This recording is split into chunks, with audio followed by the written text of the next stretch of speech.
Hello, everyone, and welcome to this special live stream, Blogging Theology. And today I'm delighted to talk to Dr. Shoaib Malik. You're most welcome, sir. Sonic and Paul, thank you very much for having me. Ramadan Mubarak.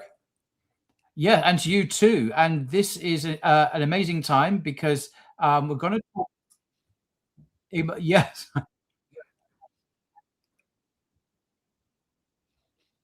Oh, what happened there? I don't know. We have. Oh, I still have. I had live stream on my backup there, so it echoed. So I've switched it off. That won't happen anymore. So I'll just introduce Dr. Shoaib, for those who don't know. Shoaib is a lecturer in science and religion at the University of Edinburgh, with a PhD in chemical engineering from the University of Nottingham and another in theology from the University of St. Mary's in Twickenham. Shoaib stands at the crossroads of science and religion, and his book, Islam and Evolution, Al-Ghazali and the Modern Evolutionary Paradigm, is acclaimed as one of the foremost academic contributions to, as claimed as even the foremost academic contribution to the field of science and religion. So Shoaib is the go-to person to discuss new developments in Islam and science. And please do leave your questions in the comments beneath, and we'll read those out, and we'll get into that very shortly. But before we get to, someone said, this accent is too fast for me. I didn't know I had a fast accent. Okay. I would never pin you down with a fast accent. I can accuse of many things. A fast accent. I will try and slow down a little bit, but before we'll give you space, folks, to think of questions, think of themes you want to discuss with Dr. Shoaib. And while you're doing that, please put them up in the comments, and we'll read them out. But before we get to those, we're going to be looking at an exciting new book that is due to be published very soon, inshallah. And Dr. Shoaib will tell us all about it. So this is the book here. Here we go. 7 Classical Perspectives for Islam and Science. So Dr. Shoaib, what's this book about? Why have you produced this book? Right. Sonic everyone, Ramadan Mubarak. I hope you're enjoying the last 10 days, inshallah, working your way up towards Eid. So this is a book that's coming out, I hope, within the next 10, 14 days. And this is a project that took us 6 years. It really started off before COVID. So it's seen COVID years. And this particular project is a team of scholars who are excavating 7 different traditions within the Islamic corpus and bringing them out in a shared analytic framework. So you'll have the same subheadings in each of these chapters. So the same sections, same subheadings. And the idea here is that if a student today, or if a researcher today, or if a scholar today wants to look into how they can do Islam and science, they have access to a resource now where all the metaphysical, epistemic, hermeneutic ideas are displayed very clearly from each tradition. So as you can see there from the table of contents, we have the Maturidi tradition, which is represented by Abu Mansur al-Maturidi, the Mu'tazili tradition by Qadi al-Jabbar, the Falsafa tradition by Ibn Sina, the Ash'ari tradition by Fakhruddin al-Razi, the Falsafa tradition by Ibn Rushd. So there's a difference between Avicenna and Ibn Rushd. That's why we had 2 of those. Then you have the Sufi theosophical tradition, which is by Ibn Arabi, right? And then finally, the Hanbali / Athari tradition by Ibn Taymiyyah. So these 7 traditions, people have affinities to these, right? Depending on their metaphysical or epistemic background. And we felt that these were some of the most prominent voices within the Islamic tradition. And therefore, to be able to excavate those, to make them more meaningful today, that's what this book tries to do. The good thing is that this book is going to be open access. And so you'll be able to download this for free, no matter where you are in the world. You don't have to pay anything to acquire this book. And that's important. It's advertised as £155 with Routledge, but it will be free access. Is it, when exactly will that happen? It should be out in the next 10, 14 days, inshallah. Next 1 or 2 weeks, inshallah. That's amazing. So people do bookmark this, come back, and then you can get it quite legally, quite openly. This is all part of the plan to give you free access rather than paying £155. So don't be put off by that. Oh, someone's put, no Imam al-Ghazali. So we tried our very best to be as critical and as sensitive on which scholars we wanted to choose. And just because of the nature of the fit of the team, we wanted to show some historical developments, as well as, idiosyncratic perspectives, unique perspectives. So Ghazali, at least in his Ash'ari corpus, he is very much, at least the way he represents himself, like, Abu Hassan al-Ash'ari, Baqalani, etc. So he is very much pre-classical. So most of the ideas that you'll find in the Mu'tazili, the Maturidi tradition, I think 70% of those can easily be brought out into the Ash'ari perspective if we chose Ghazali. The reason why we chose Fakhruddin al-Razi is because Ash'ari tradition went through a bit of a change, right? It had certain inflection points. And Razi is a very interesting scholar because he took the ideas of Avicenna and juxtaposed them with Ash'ari theology in a very creative way. So sometimes he actually goes against the Ash'ari perspective, at least the scholars before him, because of certain things that he's convinced by from the Avicennan frame. So we had to choose our scholars very carefully. It doesn't mean that Ghazali is neglected. Each of these chapters, while they are looking at these individuals as their primary frame, they are still drawing upon other scholars in their tradition for certain side conversations or auxiliary points. So within chapter 4, David, for example, he wrote that chapter. He does, utilize Ghazali when he needs to be utilized. But the primary corpus for that particular chapter is Razi. So there's a strategy behind why we chose these scholars, who was available, who had the expertise, how were they willing to kind of fit all of this together. So there were various challenges. That's why it took 6 years. We had so many obstacles in getting this thing. I mean, Paul was there. We invited Paul from day one. So we had team members who had heart surgeries. We had team members who left halfway through. We had a bunch of issues because of COVID. So the project got delayed. But alhamdulillah, it's finally come through, which is really good. And I feel like this is going to be a very helpful critical intervention, not just in Islam and science, to be clear. It's also written in a way which will be helpful for people outside of Islam and science, be it Islamic philosophy or Islamic studies. So if you go to the critics' reviews at the bottom, Paul, this book went through a very heavy vetting process. We had for each chapter, we had 8 reviews. And when we sent the final book to various scholars, you can see here, Frank Griffel, he endorsed it. Ibrahim Musa endorsed it. John Hoover endorsed it. Gijsbert van der Brink endorsed it. So several these are top names in the academic world endorsing this, I must say. Yeah. So this is the reason why we've had to be very careful, because just of the way the whole project kind of was constrained by expertise, what we wanted to deliver, the word count. Even the word count was an issue. So we had a 150,000 word cap. So you can imagine that you can't just write anything and anywhere. You've got to really keep your project constrained.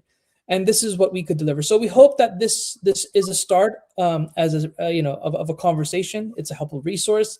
And the plan is, inshallah, is to perhaps maybe follow this up with post-classical perspectives, perhaps, or something later, inshallah. There are theology videos, aren't there, for each individual chapter? Is that right? Yes. So this is why I invited Paul to be a part of this project. So this project was, in fact, funded by the Global Philosophy of Religion Project. This was a massive project at the University of Birmingham, and they were giving out sub-grants. We applied, and the premise of the grant was, I wanted to get a team together who would get paid for writing these chapters, but also making the book open access. So that's why it's open access, free, precisely because of that grant. And number 3, we wanted to get Paul on board because he got all the authors, all the chapter authors, to do a 1-hour summary of their chapter, right? And so this way, no matter where you are in the world, you will be able to at least get not just the writing, but also the authors themselves trying to clarify the ideas for you. So the idea here is, the fundamental idea is accessibility. What is the diversity of thought within the Islamic tradition? What have we tried to do? All of that will be at least present in the videos. And inshallah, the day the book comes out, Paul will be releasing those videos as well. So for each chapter, there's a video. So inshallah, when will it be published, the book? When is it due to be released? In the next 1 or 2 weeks. I think they said 27th of March is the now they said April 10th, but previously it was 27th of March. But I have the online version, the open access, will come out much earlier than the print version. Right. I know that for a fact. So I remember my book, Islam and Evolution, it was displayed saying it will come out in June, but it actually came out in May. So the online version will come out earlier, inshallah. Obviously, I mentioned this on the various platforms, on X and on Blogging Theology itself and other places, when it is actually published, and then you'll be able to watch the videos and free access the book. You'll be able to read it for free when that day comes in the next several weeks, hopefully, inshallah. So please, folks, do put your questions. Where can I buy this book? Well, you can buy it, if you want, through Routledge on the website there. So just go to Routledge, Google it, 7 Classical Perspectives for Islam. You can certainly buy it, but as we're repeatedly saying, you don't have to buy it. You can get a free PDF. If you just give us a few more weeks, then you can have. But if you want your own copy, of course, you can buy it through the publishers directly on their website. But folks, if you have any more questions about, in general, to do with Islam and science and recent developments, please do put those in as well. Notice someone's got a question here.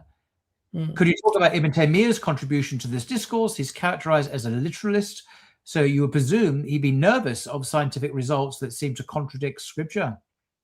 Yeah, so Junaid, that's an interesting point. So if you go back 2-3 decades ago in the academy, that was exactly the view of Ibn Taymiyyah. He would be like this ardent literalist. He's an unsophisticated thinker. No one will have any appreciation for him.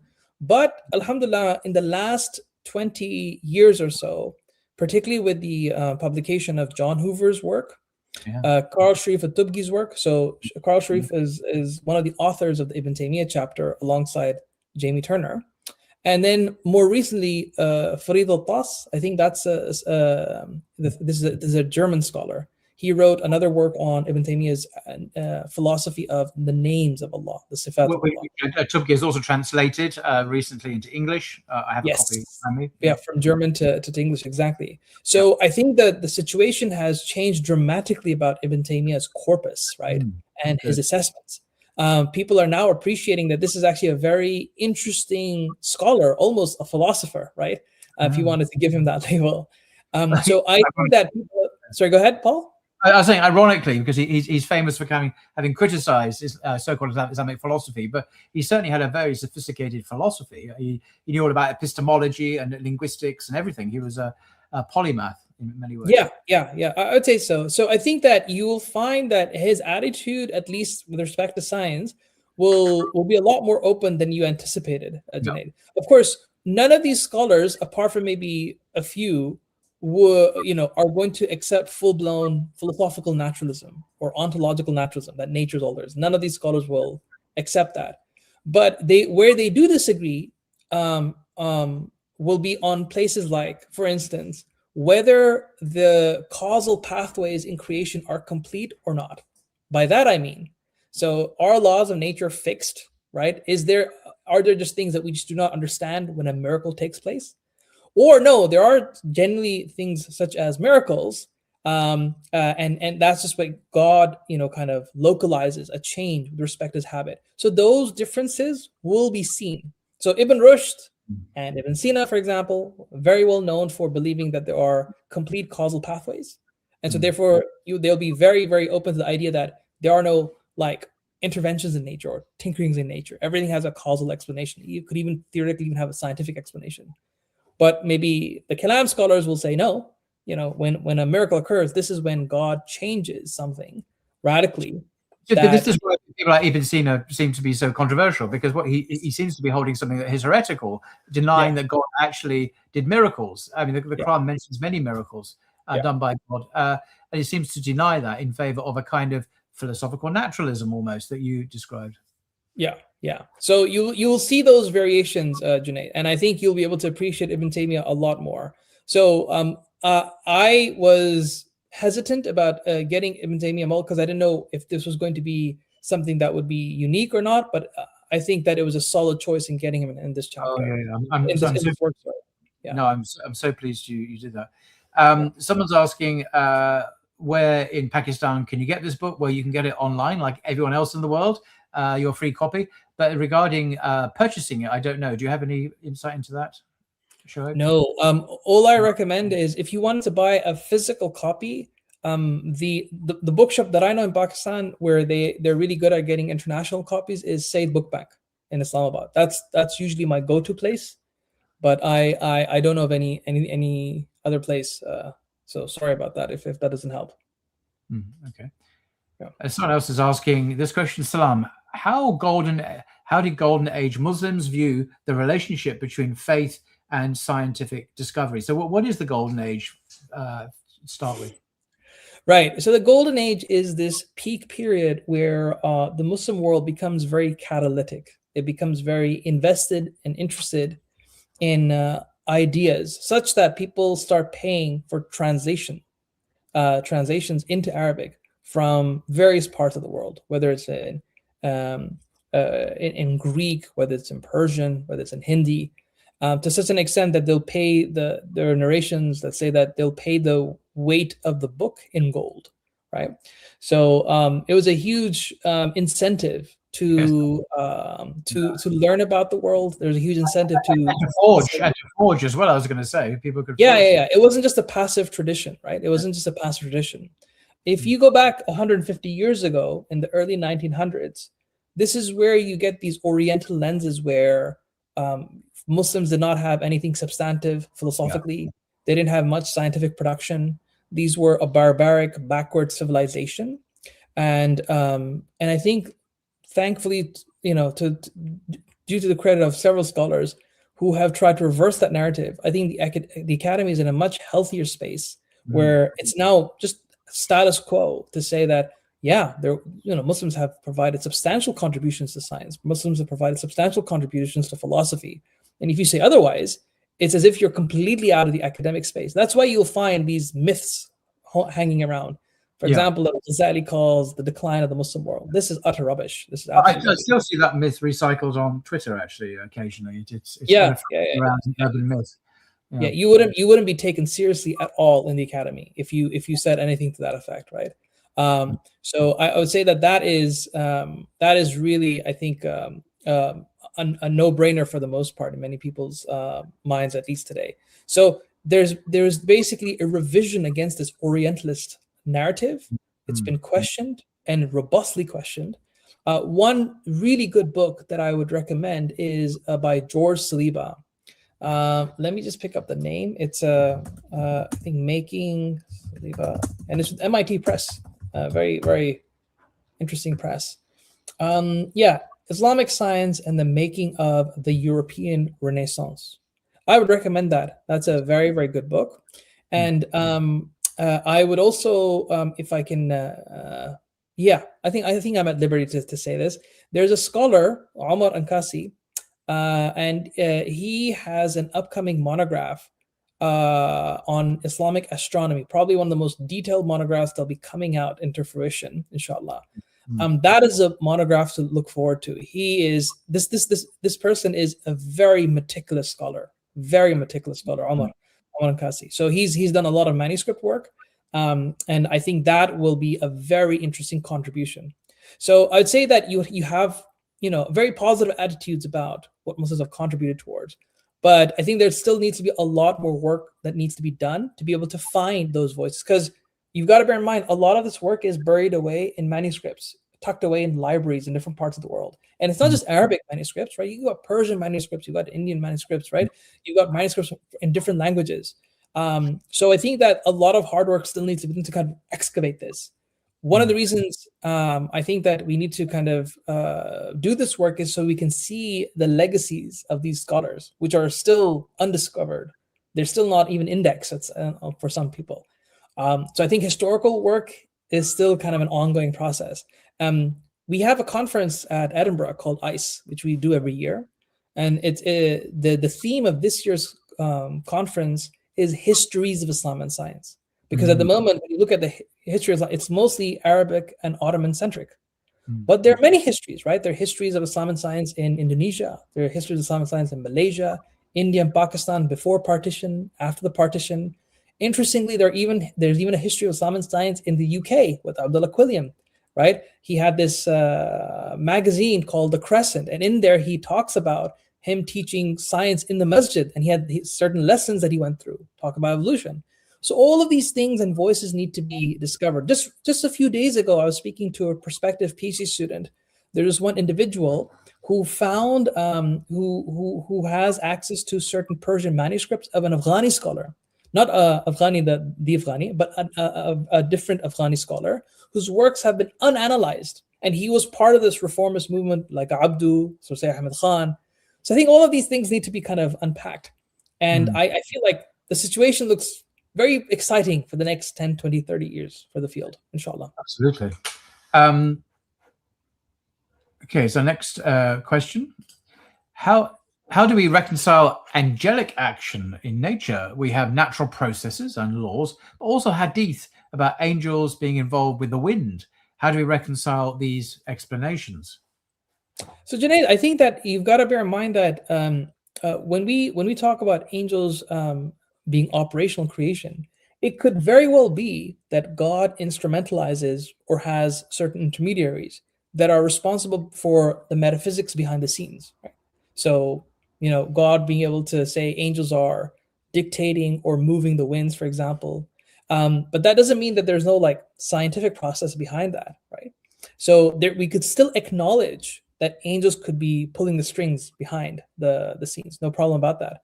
But that doesn't undermine the empirical process whatsoever. These are just agencies that Allah has created that are just there, and they have certain roles that they do, some of which we know, some of which we don't know, most of which we don't know, I suspect.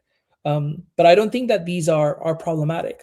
These are like different layers of explanations, at least as far as I can. It strikes me that we particularly in the West, and those of us influenced by the Western worldview, are uncomfortable with this idea of multi-layered or tiered explanations. Yeah. We like one explanation, and that whether or not we are aware of the distinction between philosophical naturalism and methodological naturalism, yeah. Functionally, if I can bypass both of those, de facto, we are all naturalists in that sense.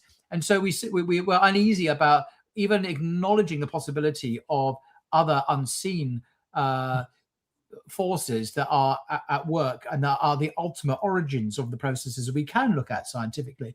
So maybe that comes. That's why Junaid might be asking that question. Yeah, if that's the worry, then I think that we have our own ontology, we have our own cosmology of things. We can of course have our internal variations and disagreements, but we don't necessarily believe that the material world is the only world, right? We believe that there are higher realities. There are metaphysical gradients in existence, right? And how that fits into the scientific equations, we can say, like some people will do, they'll say, okay, I think all of this is ancient, outdated stuff. I'll just stick to the empirical stuff, in which case I think you end up compromising a lot of Islamic beliefs. Or you can say, okay, I can acknowledge all of this. I can believe that there are angels. I can believe that there is jinn and all of that. But I can also believe that God has instilled laws of nature, and I can be a meaningful scientist. I can go out, explore the world without necessarily understanding what the full background technology here is. Technology in the sense of how these angels and jinns are doing work behind the scenes. So it's interesting. Just the other day, people may be surprised by this. I was reading Reliance of the Traveler, Umdat al-Salik. This is a Shafi'i manual. This is my first fiqh book that I used to. Yeah. Why would be surprised that you're reading that? There's a very standard. I'm not into fiqh. It's not a thing that I just find it very boring as a field. But I was just clarifying because all my fiqh books are at home, and so I started going through my notes again. And there was an interesting thing that I read the other day. So at the end of that text, it says, what are things that take you out of Islam? And there's a point in there which says that if you disbelieve in angels and the jinn, that can take you out of Islam. But they clearly said that, you know, you must believe in them. It says it in the Quran and Bukhari Hadith. So it's an article of belief in revelation. It's not negotiable. So yeah, I can see why negating anything explicitly asserted in the Quran would take you out of Islam. Yeah, absolutely. So another question on a different topic. Salam's brothers, do you have any recommendations for books on ancient Islamic map makers? Oh, cartography. I don't know if I've ever seen a book on Islamic cartography. Have you come across anything, Paul? Absolutely not. I mean, you can see pictures of maps that were made, you know, centuries ago. But in terms of an actual book on it, no, it's not. No, there's a name that is coming to, I think it's Muhammad Idrisi, if I'm not mistaken. There was a famous Muslim cartographer, but I need to go back to my notes. But I haven't seen a dedicated book on this subject area. Yeah, I'm not sure if it's because maybe I haven't come across it, or if it's because it's just never been done. But I don't know. I don't know any books on that subject matter, unfortunately. Yeah, but I can look into that for you. If you send me an email, I don't know if I can put my email here. Can I join the chat? Oh no, I cannot join the chat. No, okay, no, right. So yeah, my email isn't it? Sorry, isn't it Edinburgh University? They go to your Edinburgh University page as your email address. Yeah, if you just type in my name in Edinburgh, my email address is there. Just send me an email. I think I know perhaps where I can kind of find answers for you. But that's a good question. Islamic cartography. There's a name called Muhammad Idrisi that's coming to my mind because I remember reading about a book called Knowledge is Power. In that book, it talks about how maps define political authorities and political shapings of external threats. And they were referencing certain scholars. One name that's coming to my mind is Muhammad Idrisi, but this is very, very, very now old knowledge. So I need to kind of go back to that. But if you email me, I'd appreciate that. Okay. So folks, if you have any questions for Dr. Shoaib, please put them in the comments. We'll read them out. On anything to do with Islam and science itself. It's a burgeoning area of inquiry, and Dr. Shoaib has made truly very significant contributions to the field in his academic work. There's another question here. Are there any latest developments in Islam and science that have changed your understanding of the world? Interesting question. So for me personally, yeah. So I say this, but I think it stuns a lot of people. I wish I had studied theology before I became a scientist. And I know that sounds so confusing, but it's because you're comfortable with that, Paul. Other people, I see the requirement of it because you've got to have the right worldview. You know, rather than just going into the narrow empirical world, there are, as you say, other realms of understandings. Anyway, so I'm interested. Yeah. So for me, the reason why I wished I did that is because it allowed me to understand a much bigger picture. I kind of appreciate now how to challenge ideas, how to challenge inherited assumptions, not necessarily on the metaphysics. That's not what I'm talking about. But in chemical engineering, that was my STEM background. I was in engineering, right? So what you always do is you come up with certain models to design boilers or heaters or certain factory components, right? So for example, even just your toothpaste, if you notice, it's just a trivial thing, a toothpaste, right? But it's been engineered that only after critical pressure does it come out, and comes out in a very flat-like way. That's engineering, right? That is engineering in action. Or if you think about cream, if you think about, for example, Nivea cream, you will notice that when you put it on your finger and you slide it against your skin, it's very smooth. But the moment you take it off, it becomes hard again. It doesn't kind of just dribble, right? And that's because of chemical engineering. There's a lot of engineering tech that goes behind that. And so when you're doing a lot of STEM, what I feel is that you're kind of locked into certain practices and certain mindsets.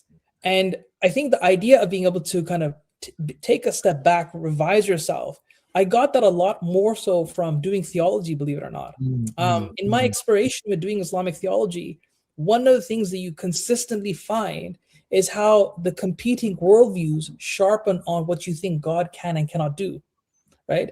So for instance, right, just take this well-known debate between Ghazali and Ibn Rushd, or sorry, Avicenna, for instance, right? One of their biggest disagreements was how necessary are the laws of nature. Avicenna said they're fixed in stone. Whereas Ghazali said, no, God, if he wanted to, he could localize an intervention. That would not be a problem. And even though that seems like such a trivial point to many students of philosophy and kalam, that idea, the idea that you could be able to kind of even go through and cut across your very base assumptions, is just unbelievable. It really changes you in terms of what you believe is inherent and fixed and flexible. And you have no problem with tolerating differences of opinions, right? Sometimes what I've noticed is that people get so locked into their perspectives, their local or micro perspectives, that it becomes unhealthy, I feel, sometimes. And so I found a lot of comfort, and I felt a lot more emboldened after doing theology. Like, I feel like I conquered the world. I don't feel threatened by science anymore. Like, before doing theology, you always had this worry, how am I going to square science with my theology? How am I, if I do something, is that kind of wrong in my tradition? But at least for me, Ash'ari theology, I make it clear, I'm not a representative of all the schools of thought, but Ash'ari theology for me definitely allows me to be very, very confident in the face of many different things. And the person who really, I feel, kind of shaped my current narrative is Razi. Razi is so fun as a scholar, so much fun. There's a reason why he's known as one of the best Kalam scholars, is because he kind of really pushes all possibilities and saying that, whatever you want to throw at us, that's fine. So for instance, right, this may shock a few people. If you go to classical Ash'ari theology, very classical stuff, and I know this is gonna be a shocker for some people, classical Ash'ari believed that there were no immaterial things other than God. Only God was an immaterial entity. Everything else was material, right? That's why in some academic papers, you will see them being referred to as materialists of sorts, right? For the most part, you will have, of course, exceptions, right? The idea of an immaterial soul becomes much more strongly ingrained because of this contact with Avicenna, who did believe in immaterial realities, right? And Razi, when he takes the Ash'ari tradition, because that was a tradition that he was born and raised with, when he starts juxtaposing that classical paradigm with Avicenna thought, that's when you begin to see him kind of changing his opinion quite interestingly. So if you go through his works show a shift in his attitudes as well. So Razi is very forthcoming that the human spirit is an immaterial spirit. It's not a material thing, so to speak. If you look at his exercise on the jinn, for example, right? I recently started studies on occult sciences and the jinn. There he says the jinn could be material realities. We don't have enough scriptural information. The jinn could be immaterial realities. We don't have enough scriptural information to narrow down one or the other. And that exploration of these various masail that he goes through is just phenomenal. It really kind of stretches your mind and opens your mind to various possibilities. So this idea of metaphysical exploration makes me feel much more open to things like multiverses, much more open to things like extraterrestrials, evolution, quantum mechanics. What at least what my theology allowed me to do was just say, just bring it. The Rock, he says, just bring it in WWF. So when I look at science, I'm like, just bring it. So what? So it's allowed me to be very comfortable. I'm no longer afraid of science. That's what it's done. These things have really given me a sense of confidence where I'm not afraid. And I think that because we have, as a Muslim enterprise, we're always in this inferiority complex because of certain political powers.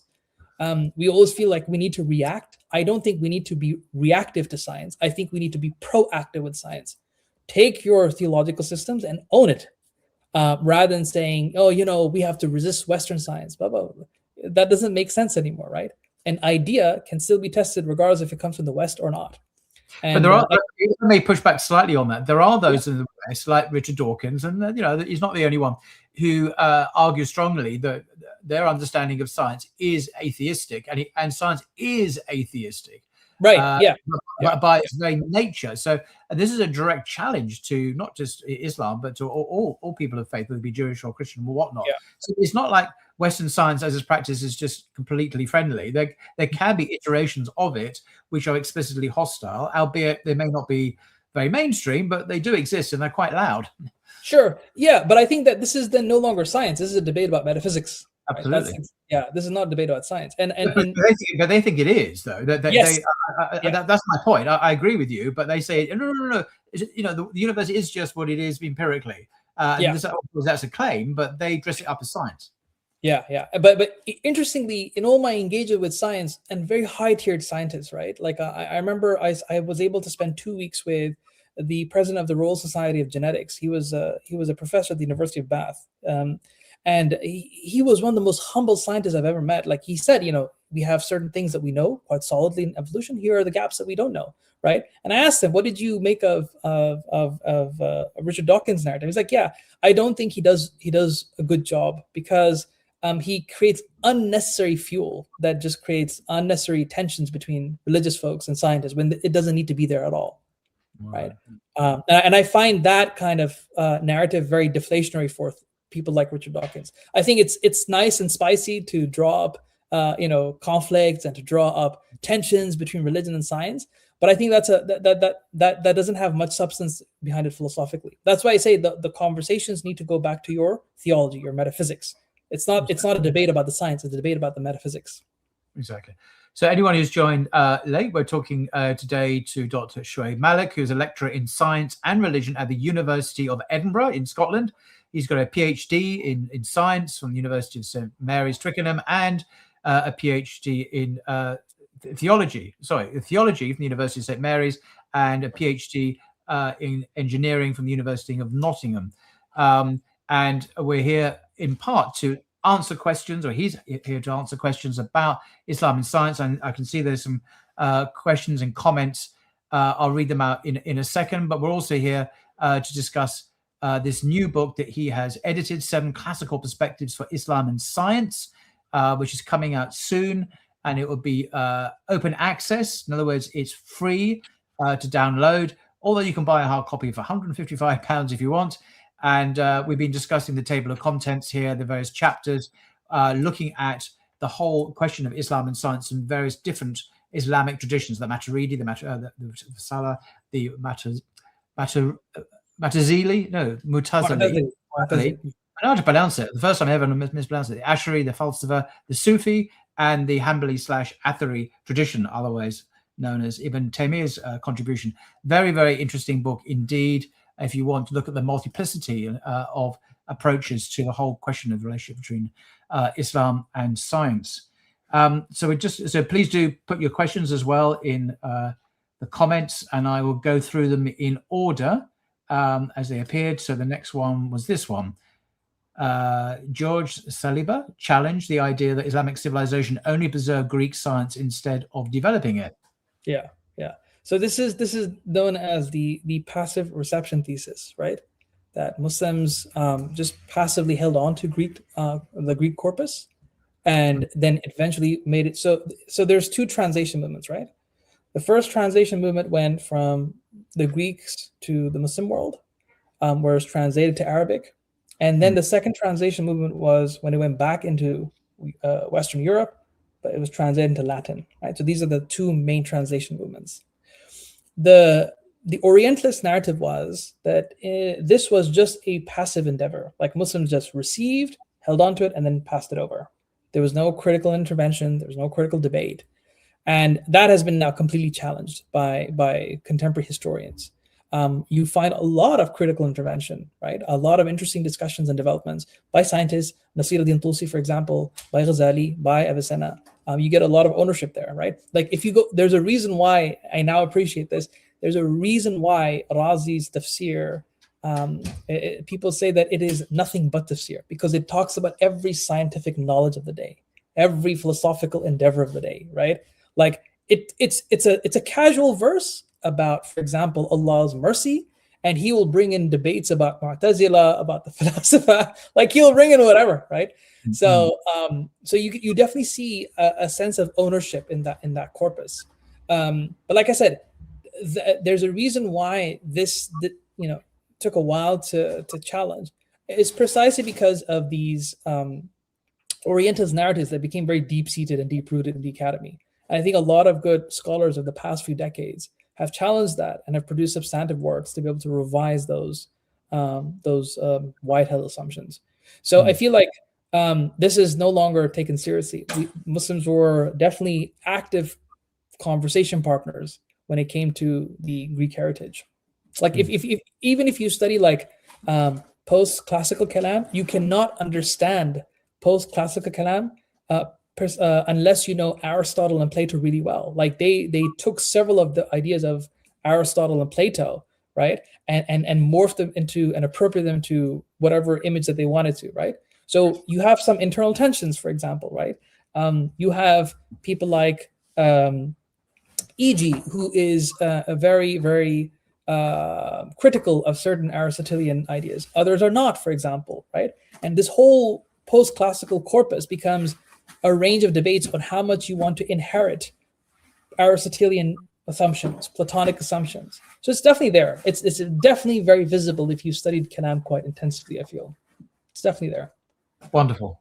The next question is quite different, but read this out. How can we reconcile in Surah 7? It is said that the private parts of Adam and Eve became visible. How should this verse be understood in light of the view that there is no Adamic exception? I wasn't aware that there was anything like that in Surah 7, but obviously, yeah, I wasn't aware like that. If you can bring up the verse, I'd appreciate it. And I'm assuming this is Adamic exceptionism, or Adamic exception. By that, do you mean something else? Yeah, if you could clarify exactly what you meant, and then we'll come back to this question, inshallah, when you have. That's right. Thank you very much. Was there anything you learned from these essays that you were surprised by? Oh, wow. That's a very good question. For me personally, so I personally was going to initially co-author with David on the Ash'ari chapter, right? But then I realized that I cannot be a contributor and at the same time have a bird's eye view of the entire project. So I decided to let David, be the sole author of that. And in doing that, my job was to make sure the book really clicked and there was consistency across the board, right? Yeah. And it's a lot of hard work. It's a lot of hard work. And yes, it's very edifying. It's a very edifying process because you learn things that you didn't know before, right? So some of the differences between Ibn Rushd and Avicenna were new to me, right? So just like in Kalam is one word, but Kalam has subdivisions. You have Mu'tazili Kalam, Ash'ari Kalam, right?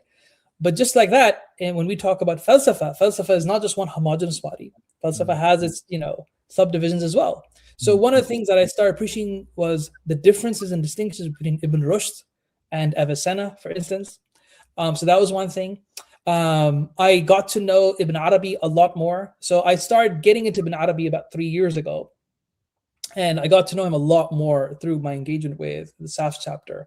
And that was interesting. And all my understandings of Ibn Arabi kind of were measured up by this chapter, having read Safs chapter several times, but also engaging with other Ibn Arabi scholars. So yes, it was very edifying in the sense that you get to know things which you did not know much about before, or if you did, you got to know granularities you didn't know before. But more than that, I'd say the most important thing that I took away from all of this is I said, subhanAllah, for all of these differences. That's what I said, right? It's that it shows how much porosity of knowledge there was, how much debate there was, how much excitement there was over theology. Now, of course, people can, get into excommunication, all that. That's not my business here.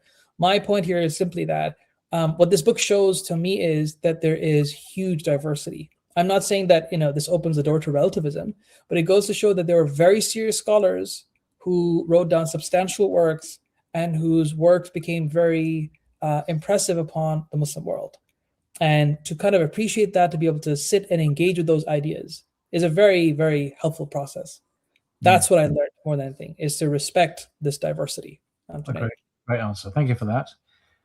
And the next question on a completely different subject, I think. Traditional healing field includes jinns, angels, vibrations, etc. And I'm in the position of creating national health policy in juxtaposition with medicine. Any recommendations how to own our ontology?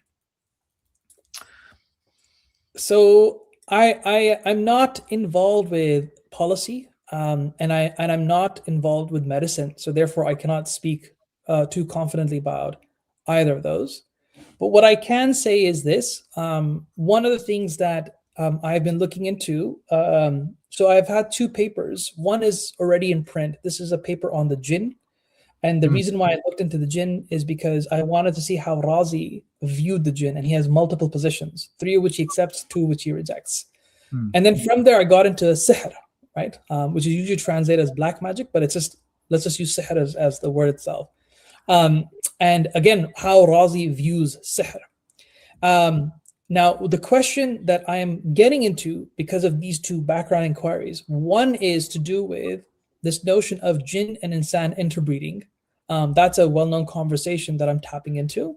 But the other, and this is the more practical side, is how exorcism is being handled in Muslim spaces, right? So in the British sector, there are raqis, right? There are people who do exorcism, and you will find that there has been some exposure to scandals. There's been exposure to non-regulated individuals or bodies who are using this gap for personal advantages, be it financial or other things.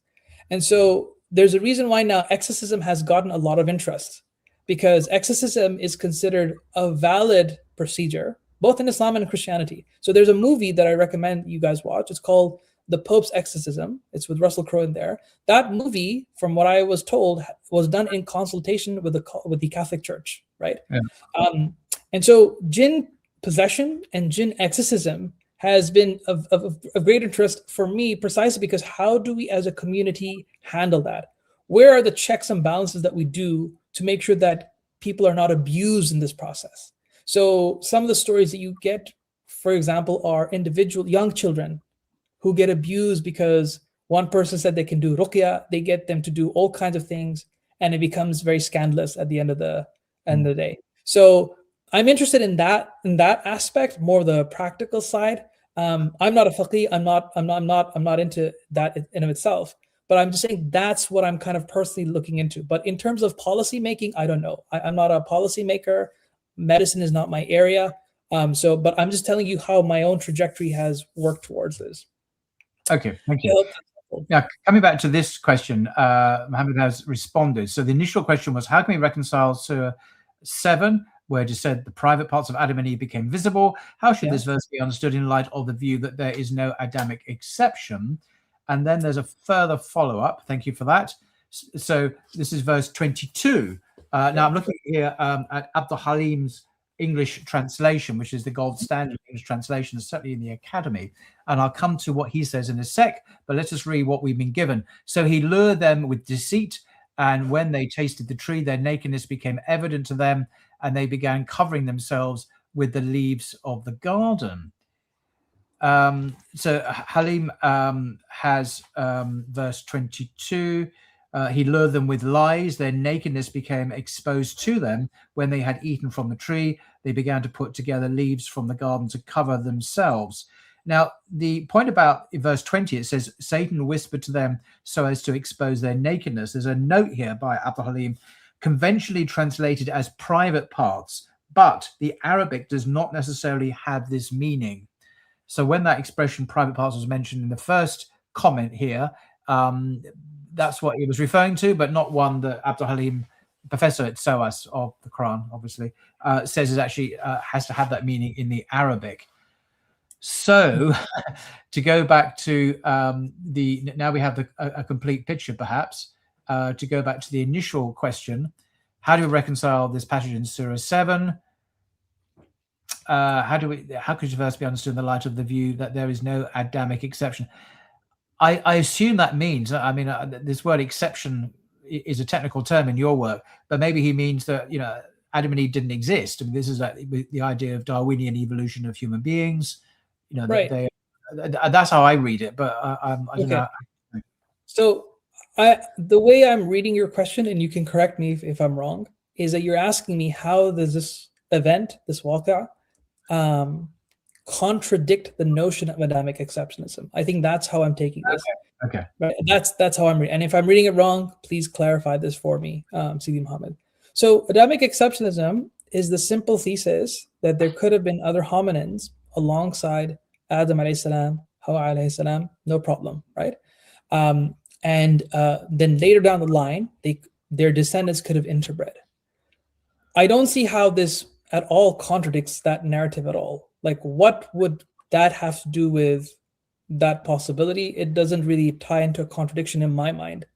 Unless you can draw out the contradiction, I'd welcome it. But I cannot really see. Allah is highlighting a specific event where perhaps they were made aware of their situation of these two individuals. But how do you then go from there to saying that there are no hominins elsewhere?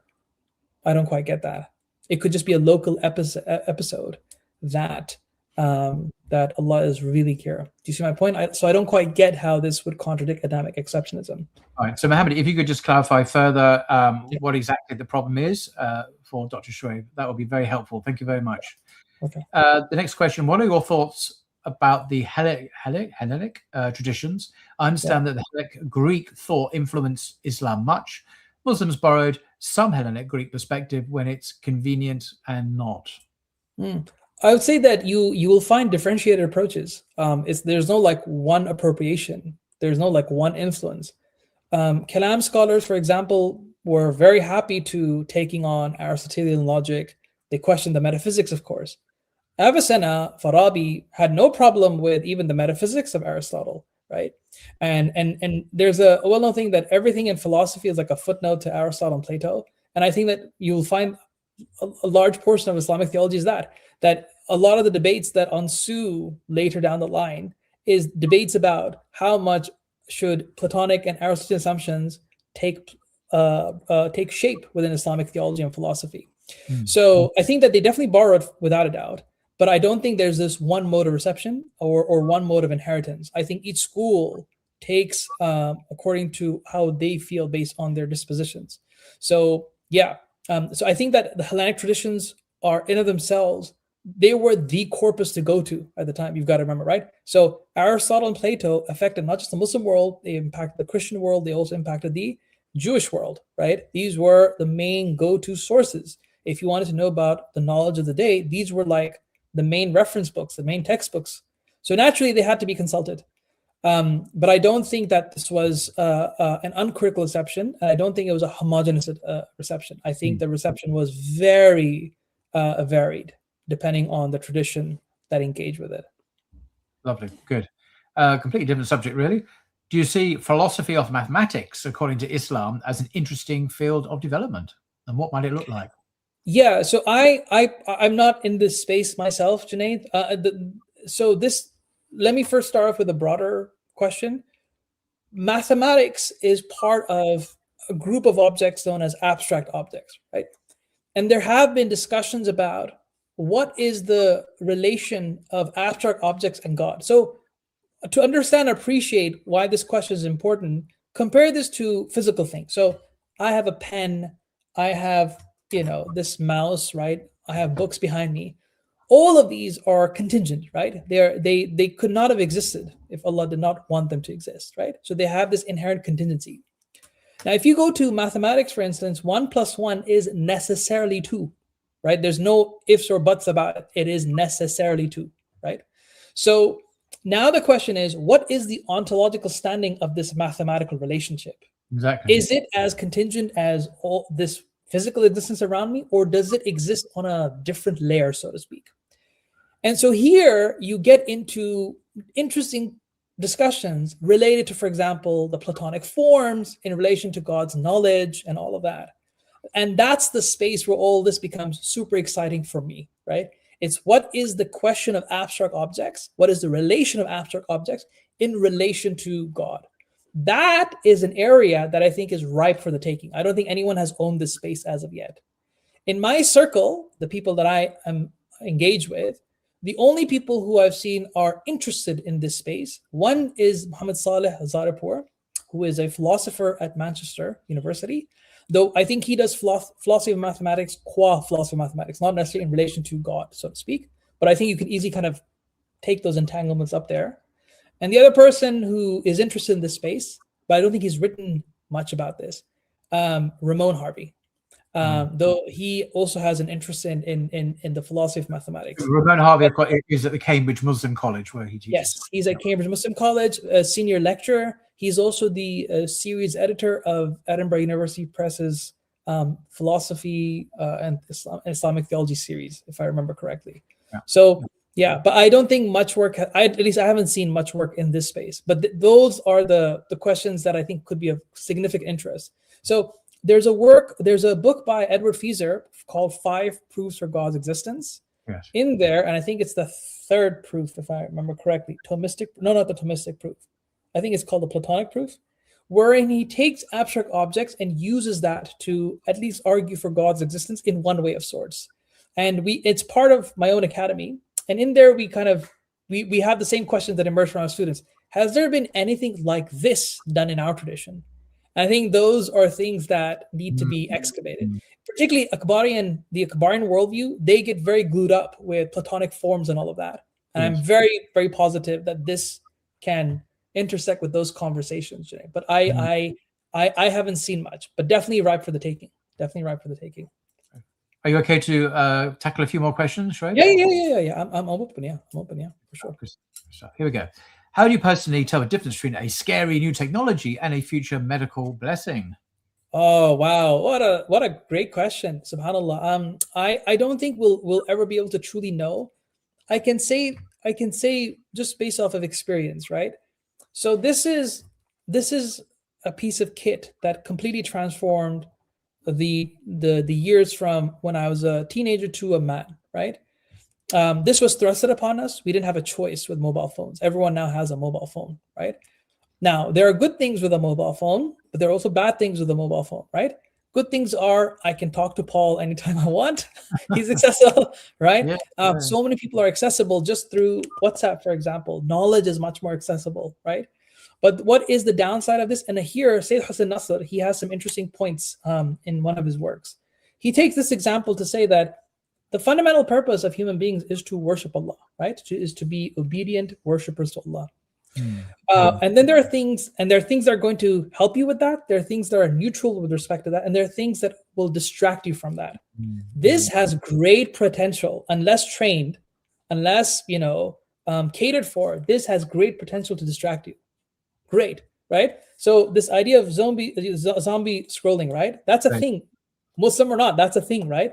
That time that you're wasting on that time could very easily translate into you thinking about Allah or worshiping. So I feel like technology it's a bit of sorry, say again? A mixed blessing. It's a mixed blessing, yeah. I don't think we'll ever be able to kind of dictate these things clearly. There's some that are really bad. There's some that are really bad things. Like, for example, nuclear bombs. Why would we ever want to have nuclear bombs? Now, some people could make a case, it's about deterrence and all of that. But in of themselves, why would you create technology that would harm other people, for example, right? One interesting one is one of the things that I'm thinking about, just to give you an idea, and I still haven't seen people owning this conversation, is ectogenesis, artificial wombs, right? Artificial wombs is not science fiction; it is science reality, right? I think it has a 30% efficacy at the moment, but the technology is there, right? Now, think about this. This means that you can take the sex cell from the mother, the sex cell from the father, and the fetus grows in a plastic bag hooked onto machines for 9 months, right? This is me simplifying it, right? So imagine a woman never has to go through pregnancy and never has to go through labor, right? Now, we think that's great. For people who cannot have children naturally, this is great as an option for them. But I can also see the negative side of this, particularly the aggressive corporation side of this. I can foresee a future where corporations will make it mandatory in their contracts when they hire on female employees, saying that if you ever decide to get pregnant, you cannot do it through natural means, you have to do it through ectogenesis, right? Because it burns money for maternity leave, right? So you see the point here? I agree. There's a horrible. It's not. The woman is not just like a carrier, like a personal object. There is a relationship between the mother and the child in the womb, So she's not just like an object, like a vehicle that carries the fetus. That's a incredibly reductionist and impersonal understanding of pregnancy anyway. I don't see how it can simply replace being a mother in the womb. Yeah. That's not all there is. There's much more going on than simply carrying the child. Sure. Yeah. But you see, like, this is where we as a society, we can either own those conversations proactively, or we can be the subjects of those conversations and then react to them later on. I think that's what I'm trying to highlight here, is that all technologies, they have this good and bad, and it's up to the handlers of technology on how they see it. So I don't think you'll ever have clean answers here. Well, let's change something slightly more pleasant. I was wondering whether the word science in the English sense could be understood likewise in Islamic Arabic worldview. What does he mean by that? Do you mean like how does science fit in Islamic Arabic worldview? Like, is that the question? I didn't understand. What is the question exactly asking? There are plenty of Muslims I know doing science in the Muslim world and in the West, and it's the same thing. But I don't know. Maybe you could, Aleph Ark, if you could kindly clarify what you mean by that. We'll come back to that, inshallah. Next question. Muslims integrated knowledge with faith, seeing no conflict between religion and science. The Quran encouraged reflection on nature, inspiring scholars to study the universe as signs of God. Well, yes, that's not a question. That's a contribution. So, yeah. Very much in agreement. Yeah. I think that with every new era, of course, we're going to always have new questions that perhaps our classical scholars did not have, and we have to engage with those. But I definitely 100% believe that reflecting upon creation, upon nature, helps a lot. It definitely goes a long way. It makes you, at least for me, like I said, theology emboldened me. It made me not afraid of science. It allowed me to own science. Wonderful. Yeah. Good. Assalamu alaikum and salam. Ramadan, everyone. May Allah ease our journey. Thank you very much for that. Thank you very much. Beautiful said. Next question from Cannibal. Is it true that by the late Abbasid era, the people were grown tired of literature, debates, and philosophical bickering, and instead valued materialistic sciences instead of so-called dividing traditions? I haven't really seen that, and that's a bit of a broad claim to make. If you know of a particular incident, I'd like to know, but I haven't really seen that. I don't know. Have you come across something like that, Paul? No. If you could clarify, Cannibal, wonderful name, and let us know about the name. Nothing else. So we have a couple more responses from Mohammed here. So this came up. So he lured them with deceit, and when they tasted the tree, okay. So that doesn't really advance the discussion. But there is a further quote here. Here we go. The comment here. I mean, with the opinion that states that there is no exception, Adam and Eve were the result of the process of evolution. Sorry for my bad English. Okay, so yeah, it's not Adamic exceptionalism in your sense of there being a parallel hominid kind of species, but as I said, also said that the sense that Adam and Eve didn't exist at all because there was the Darwinian understanding of hominid evolution. So there's no Adam and Eve at all. So is there conflict between that belief he's stating there and the Quran, I guess he's saying? So I need to nail down the propositions here. So you have that incident where they entered a state where they realized they were naked. They had that self-awareness. And then what is the thesis that it's being connected to is that, so this does not then mean that Adam was a process of evolution? Is that the thesis? Well, I mean, I can't speak for him, but I think it's just the old objection that modern science has disproved Adam and Eve because everything evolved. Oh, okay, yeah. If that's the case, no, yeah. Even I don't believe that. I don't believe that Adam and Eve did not exist. Adam and Eve are fundamental, I'd say, Sunni and Shia beliefs. I'd say. I don't think that you can. But the question is, can you still believe in evolution despite that miraculous event? Yes. And that's why I suggested that perhaps one way of working around that is something called Adamic exceptionism. So there's a video that I did with Paul. This was now 4 or 5 years ago. where we kind of go through the different options within Islam and evolution, and you can look into that. And then, of course, if you have any questions, feel free to reach out to me, inshallah. Okay. Someone who is not so much impressed. Quran discourages inquiry, says Petros. Is that true, Dr. Shoaib? I would say this person has not read the Quran. Okay, good answer. I agree. It's constantly inviting people to think, use your minds, consider the signs of the universe. It's constantly encouraging people to actually inquire. It's a religious. The first word that was revealed, Iqra bi-ismi rabbika alladhi khalaq, right? So read in the name of your Lord. Excellent. There's a quick response to something you said. I think is that right? Thank you so much for writing on jinn and because we really need to define them. Yes, they are very much part of traditional healing. I hope we can access those papers. So thank you for that response. Yeah, you can. So all of my papers, I upload them on a place called Academia. It's like a Facebook for academics. So the jinn paper is already up there. The paper on sihr, it just got accepted a few days ago, and I think it'll take a few months before that comes out. But I take Razi's ideas on sihr and present them as accessibly as possible. I think some of the ideas in there might surprise some people. But yeah, all of this is usually uploaded on Academia. If you just search my name, Academia, you'll be able to find my profile. All my papers are there. Wonderful. That's an extremely useful resource. Another one, which I didn't quite understand at first, we'll have a go. There aren't any no science not mentioned. God, isn't that a triple negative? In early Quran, not okay, by his companions. What you're talking about is 20th century add-ons. There's so many negatives in that sentence that well, I would have to go through them mathematically and see which cancels out what. But moving beyond that, looking at a more demotic interpretation of that sentence, have you any idea what he's trying to say? I think if I may read that as best as I can, there is no scientific mention in the Quran. And what we're talking about, things like evolution, all of that, these are just modern ideas, but none of these are inherently in the Quran. Now, whether that's to deflate the narrative that the Quran is science positive, I'm not so sure. But my point is, yeah, there are many things that are not mentioned in the Quran. Quantum mechanics is not mentioned in the Quran, right? All of these things are not mentioned in the Quran.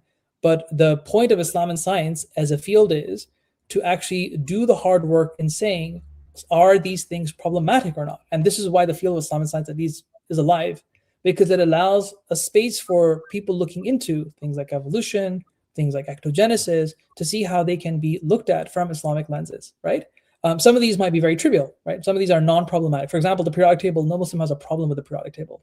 But evolution is a spicy question, precisely because it challenges a lot of inherited assumptions, right? So I think it's always a work in progress. The Quran itself is quite simple in its scientific ideas, but that doesn't mean that you cannot use those or instrumentalize those to be able to see what those interfaces look like in a contemporary age. I hope that helps. Yeah, brilliant. This is a response to something you said earlier, Shoaib. We said 1 and 1 is just true, is objectively true. He's saying 1 and 1 is not necessarily true. There are 2 schools of thought on mathematical ontology, which I did not know, actually, if that is the so there are new movements, dialetheism, this idea that contradictions could be true, right? Paraconsistent logic. So I think that there's on the one hand those possibilities that you can entertain, where what would worlds look like if contradictions could be true? But it's not just 2 positions, there are many more. There's Platonic mathematical realism, there's mathematical intuitionism, there's mathematical fictionalism. These are various positions. I just use that as an example, Haji Bro, just for the sake of the argument. I'm not necessarily saying that that's the only about looking at these things. But yeah, there are some developments that are there. I personally do not believe that 1 + 1 is not necessarily true. I do believe it's necessarily true, because I personally do not entertain contradictions. But yeah, that is a discussion there in okay. Philosophy. Yeah. Okay, fair enough. Good point. This is a very common response here from Adub. I really have a problem with evolution. It's not compatible with Islam. It is just the truth. It's a dogmatic insistence that it is incompatible with Islam. Okay. I have no problem with that. If you believe that's false, okay. I don't know what you want me to say. So Next question. in my book in Islam and Evolution, I say creationism is perfectly valid as a position. I never once denied that possibility. So I strongly suggest have a look at the book if you want. I never say that creationism is wrong at all. I say creationism is completely compatible with Islamic theology.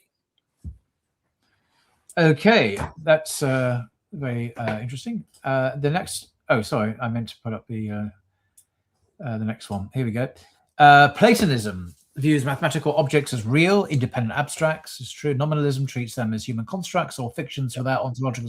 Well, this is all very true. This is a comment, obviously. But there are many more, though. There are many more. It's not just that. There are more positions than that. There are a lot more positions than that.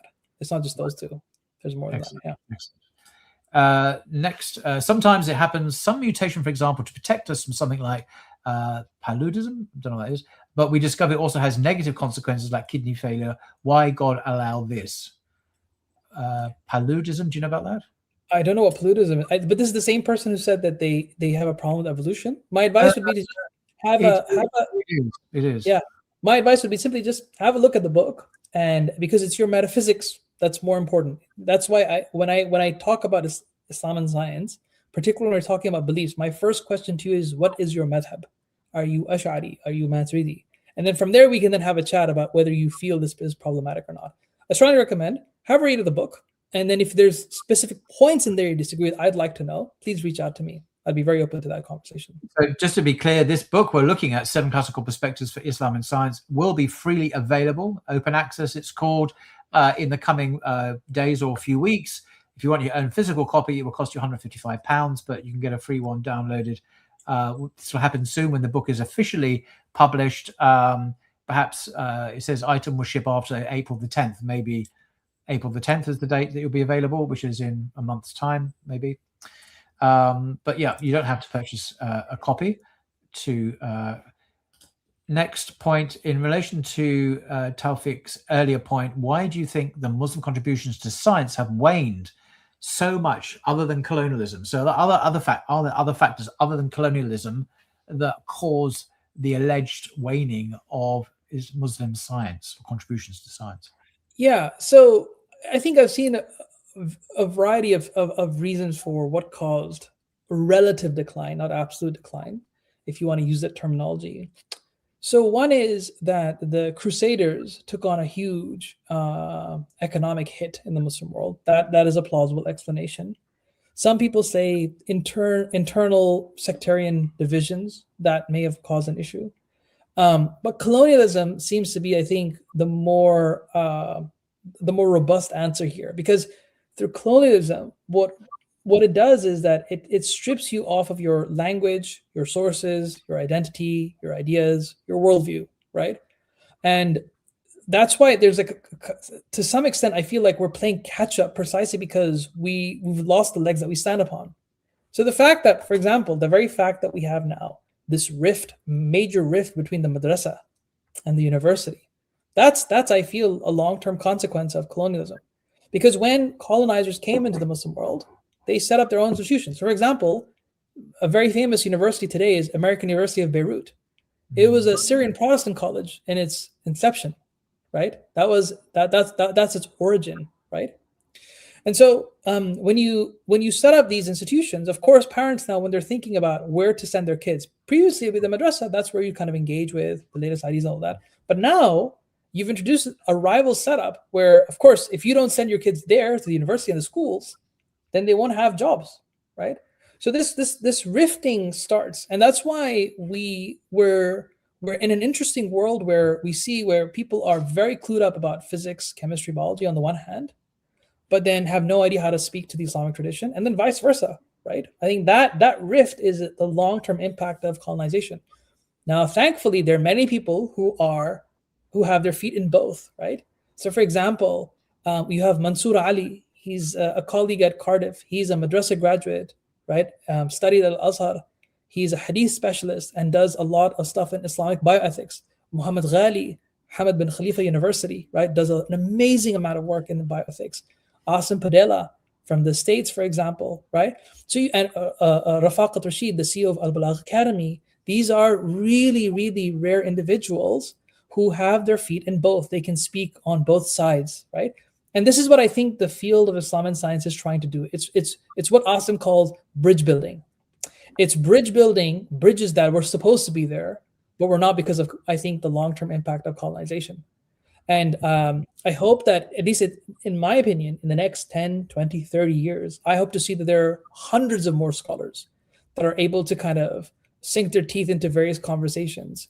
So I have, for example, one discussion that we were having with a fiqh scholar is when we look at istihala, right? When you look at chemical change, the definitions of chemical change are largely based on observations, right? So change in color, change in smell.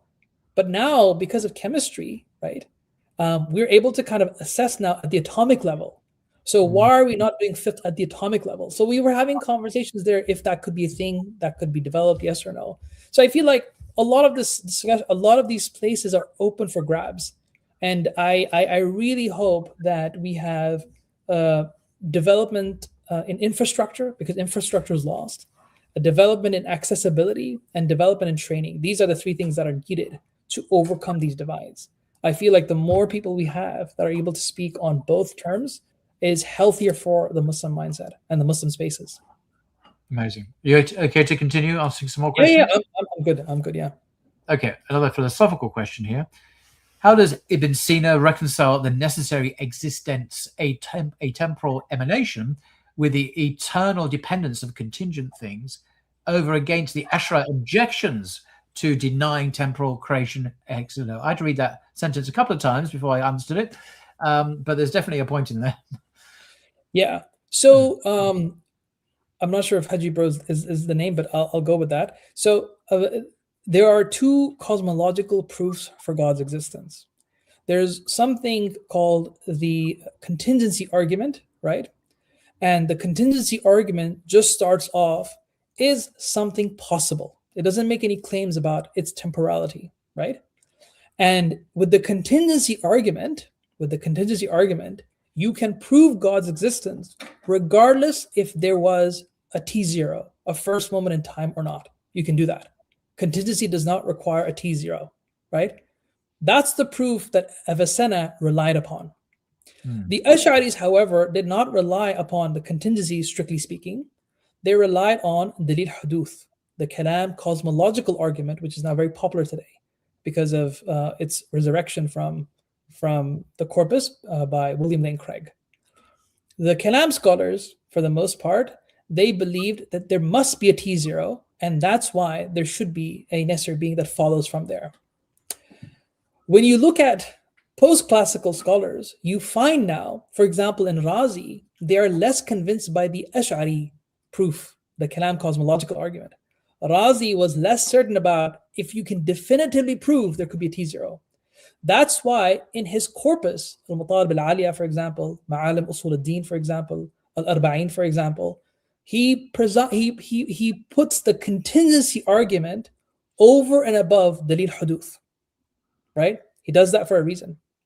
So that is, I think, one development that I find very, very interesting. So just because you believe in an atemporal emanation and you have these eternal things in time, it doesn't mean that God's existence cannot be proved. You can still prove it with contingency.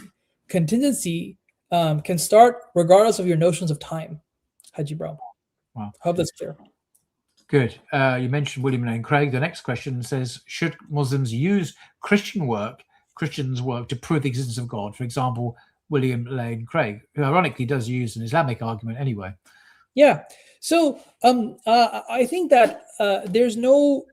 I think it's a matter of fact that the leaders in philosophy of religion, wherein which a lot of arguments for God's existence are developed, they go back and forth.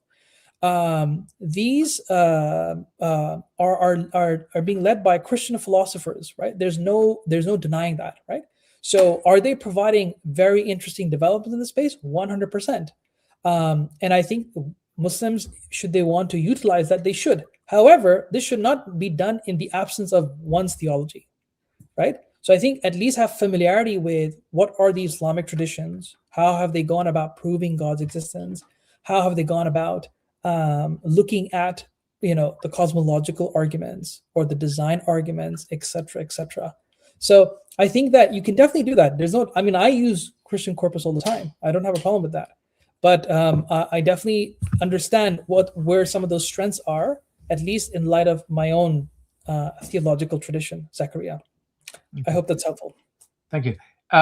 One person's twice posted a question concerning Surah Nisa Ayah 11, where the shares are up to more than 100%. This is not really on topic at all, which is to do with Islam and science. So I'm going to actually step over that. Sorry about that. But if we have questions that are relevant to the Islam and science dialogue in the comments, thank you. This one is sort of related. What are your thoughts on Sam Harris and free will? Sam Harris is the American atheist. Is that something you want to tackle, or is that too off topic? No. This is so Sam Harris, he published a very short book. It's called Free Will.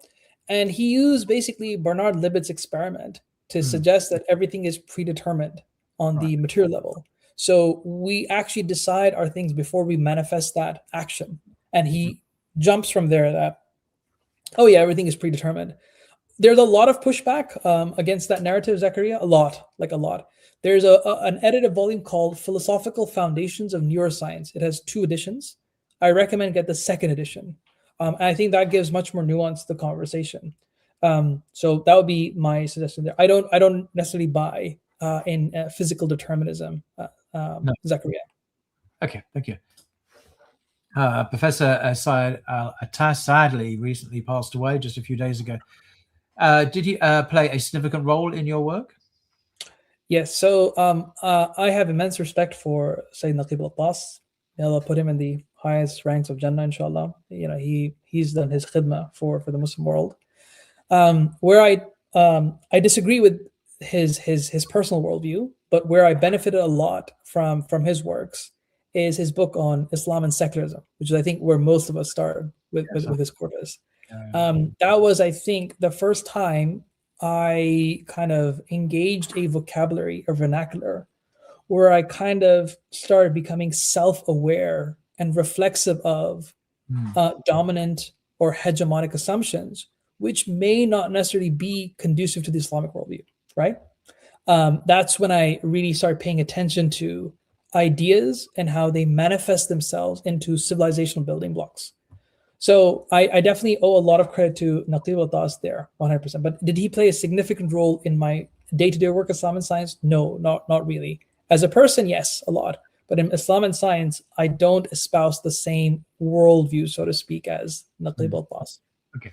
Next one, again, what about race in this context? I observe no change. I'm not sure what the context is, but maybe do you know what they might be getting at? I'm not sure if this is to do with evolution or if it's politics. I don't know enough. I can't see. I don't know if this person is responding to someone else or responding to a point I made earlier. I wasn't clear. That's all it said. Next one. What about the parallel between the creation of Jesus and Adam? Well, of course, the Quran itself draws that parallel. Yeah. But then if you, in that parallel, right, خَلْقَهُ مِنْ تُرَابٍ, Allah created Adam from dust, right? That verse in Surah Imran, that is used to show, yes, that there are parallels, but that verse is also used, it was used as a crutch by Muslim theologians against Christians. Christians claim that Jesus is divine because he has no father. Yes. But here we have an individual who has no mother and no father. So according to your logic, this individual should be even more divine, right? So Adam is clearly unique in that aspect. But we don't make him into a god. He doesn't become divine because of that. He's just to add that, she would say to me often that speakers go on, Jesus is the Son of God. And I'm saying, is there someone else in the New Testament called the Son of God? In fact, Luke calls Adam the Son of God in the genealogy at the beginning of Luke's Gospel. If you don't believe me, Google it. Adam is called the Son of God as well. So this term Son of God is not exclusive to Jesus. It doesn't mean a divine being. For similar reasons that you've just said that Adam not having a father is a divine being. So it's all closely connected. Oh, wow. Paul, I've never heard that one before. That's interesting. I think it's Luke chapter 2 or chapter 3. It's a genealogy, basically from Jesus back to Adam. And then, and then Luke says, and Adam, the Son of God. And I'm thinking, what? Adam's the Son of God? But of course, Son of God does not mean what Christians mean today. When they think of it, it means divinity. Actually, Son of God was David was called Son of God in the Old Testament. So was okay. But that's the difference. So thank you for that. And Assalamu alaikum. Definitions of science in Western and Muslim scholarship differ largely. As one example, Syed Hussein Nasser promotes the idea of scientia sacra, sacred science. How would you define science? Thanks. Oh wow. Okay, so Sayyid Hassan Nasr is in the same league as Naqib al-Abbas. Both of these scholars were from the first generation of Islam and science. At least that's how I place them, right? Again, Sayyid Hassan Nasr espouses a particular rendition of Islam that I'm not a Neoplatonist, for example, right? I don't believe in Platonic thoughts, for example. And Sayyid Hassan Nasr comes from that worldview. Now, if by scientia sacra you want to, because I've read his works, and by that he simply means being open to the possibility that there's more to reality than the empirical world, and that all these realities are entangled, I have no problem with that. But does science play a role into, for example, helping us understand the jinn and angels? I'm not quite sure. The problem with, say, Hussein Nasr's narrative is that it's just a shift in metaphysics, which I agree with. I believe that materialism is not the metaphysics of Muslims. I 100% agree with that. But does it do anything more than that? I don't really know. Now, as for my definition of science, I just keep it very broadly. It is a method or a set of methods by which we study the natural world, and that's it. It is not in the business of science to study angels. It is not in the business of science to study the jinn. It is not in the business of science to study heaven and hellfire. That is not in its scope. It's not its purview. So I define science as a method or a set of methods that help us understand the natural world. That's my thin definition for science. Yeah, that's a good definition. Okay, I'm a beginner here, vaguely knowing about Islam and science. From what I heard, there seems to be a more pagan aspect in Islam than Christianity. Is this the case? Gosh, I've not heard that before. So if you, of course, it may seem I'm being biased, but in Islamic thought, one of the most important things that we say about God is nothing like his creation.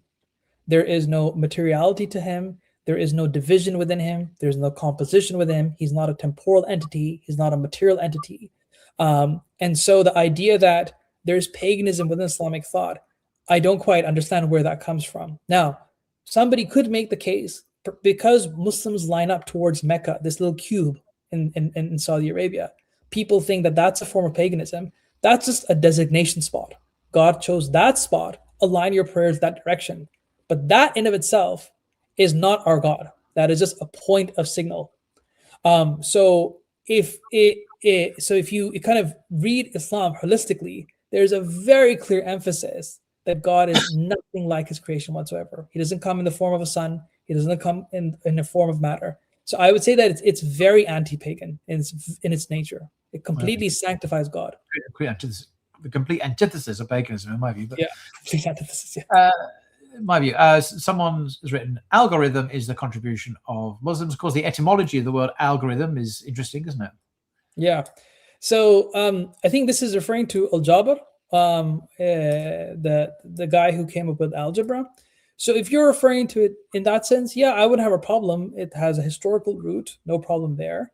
But I think one of the things that I think we need to be a bit more aware of is we should not use the success or the contributions of I say this as a Muslim, I'm now speaking as a confessional Muslim. We should not use the confessions of the past to make up for our positions today. I.e., we should not have a nostalgic yearning to make up for the deficiencies of today, right? Yes, look up to these great scholars of the past. But the question is now, what are you doing today to improve the situation, right? Appealing to Haytham, appealing to Ghazali, Avicenna, that can only go so far. But we need to do active work today, right? Yeah. Where is the retrieval for the golden age, not just lip service to the golden age? Yeah, good point. Should Muslims use scientific miracles? No. No. This is a hugely problematic narrative. So just for everyone who doesn't know what Islamic scientific miracles are it's a recent idea that was initiated by Maurice Bucaille.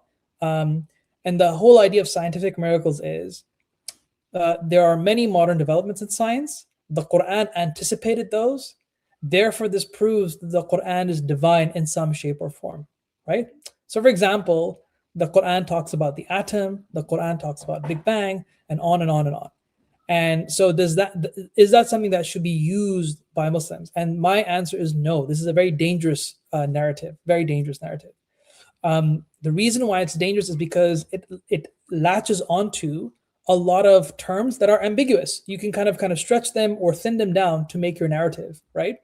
And to say that some of these things were not known at the time of the Prophet ﷺ, and hence why this shows divine origin, is also problematic. So, for instance, in Surah Al-Rahman, there is an ayah where it says Marajul Bahrain, right? So that you have this meeting of the two seas. And this refers to the fresh and the salt water divide. You have these, right? So these are formed in estuaries. Now, if you look at the trading routes of the Prophet's time, you would have trading routes that would go from Yemen to Africa, but also Yemen to India, right? And you have all kinds of estuaries around India, such that you could see this fresh and seawater divide. So could the traders have seen such things and be aware of such things? Yes. So to claim this is a modern discovery and no one at the time of the Prophet knew about this is a bit of a stretch. It's a huge historical stretch. For this and a variety of other reasons, I am not a fan of scientific miracles. I'm very critical of scientific miracles. And the biggest reason why you shouldn't support this is precisely because if you want to say the Quran is so science-friendly, well, what do you do with the events which contain miracles themselves? A staff turning into a snake, the sea splitting apart. Like, what do you do with those now? They're completely against the scientific narrative, right? What do you do with that? Well, let me just maybe. What about the idea that the Quran says that all living things are made from water? Well, that's not particularly obvious if you're living in a desert in 7th century Arabia, is it? Yeah, I think, though, however, to claim that as a miracle is still a stretch, though. I would say that's an interesting. Not a miracle, but a very unexpected observation that happens to be scientifically confirmed. So, Thales of Miletus, just to give you an idea, Thales of Miletus is the first recorded Western philosopher. You start off with him in any book of history of Western philosophy. He supposed that everything came out of water. And why did he say that? When did he live? He's ancient Greeks, 500 BC.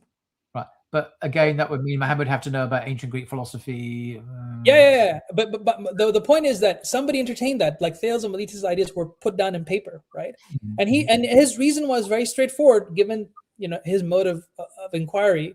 He said all lands are surrounded by water. Number one, a lot of fruits and a lot of biology, they have liquid in them, which can be water-like. So he concluded from there that water must be the source of life. He concluded from that very simple inquiry. So how does that answer the point about the Quran there? Because what's the Quran got to do with someone in the 5th century BC? I hear what you're saying, but it doesn't mean that. No. Yeah, my point was that if somebody is using that as a verse to prop up divine origins because no one at the time knew about this, my point is that becomes stress against ideas such as Thales of Miletus is, which were held by people at the time or before the time of the Prophet. Well, or many 1,000 years before the time. I'm not sure the argument is completely dismissed, but anyway, it's not my business. Let's move on to another one. Does this book, 7 Classical Perspectives for Islam and Science, address how metaphysical truths are objective truths, especially when they don't have empirical reference? Which book is this? I'm assuming it's 7 Classical Perspectives, although he doesn't say. Normal doesn't say. Okay. So the book that you see on the screen, 7 Classical Perspectives, it provides 7 worldviews. So their metaphysical presumptions, their epistemic presumptions, and their hermeneutic modalities are conveyed in there, right? So we don't actually go through what is the Ash'ari response to quantum mechanics, for example, or what is the Maturidi response to evolution. What it does, it provides those frameworks for you as a reader to maybe see now how you can kind of do those inquiries. So if you wanted to look at evolution, for instance, from an Avicennan lens or an Ash'ari lens and do a comparative analysis, you could do so, right? It provides all those metaphysics. So we have a section in there on chance. How does each tradition view chance, for example? How does each tradition view morality, for example? Is morality objective, or is it just divine command theory, for instance, right? So all of those nuances are packed in there. I hope that answers your question. But yeah, Okay. that's what the book does. Thank you. Now, there's been a response here to our earlier question about this word, which turns out to be a French word for malaria. Now I've got to scroll back, Abdu, and find the original question. And yeah. Oh no, this is the person who said that they have a problem with evolution. yes. I don't know why malaria would be a problem. So this, if you're using malaria to talk about the problem of evil, I found it. Sometimes it happens, some mutation, for example, to protect us from something like malaria, but we discover it also negative consequences like kidney failure. Why God allow this? Sorry. Yeah. So this is the problem evil then, right? And so you have different responses to the problem evil, right? The Ash'aris do not believe there's a problem evil just because God is not evil. Like nothing that he does is evil. So again, this comes down to your metaphysical intuition. So if you're using the problem evil to avoid evolution, I don't think you get rid of evil just because of you kind of ignore evolution. Evil is still there. Suffering is still there. So each of these different traditions, whether you're Ash'ari, Maturidi, Taymiyan, all of them have different responses to the problem evil. But I don't think that has anything to do with evolution.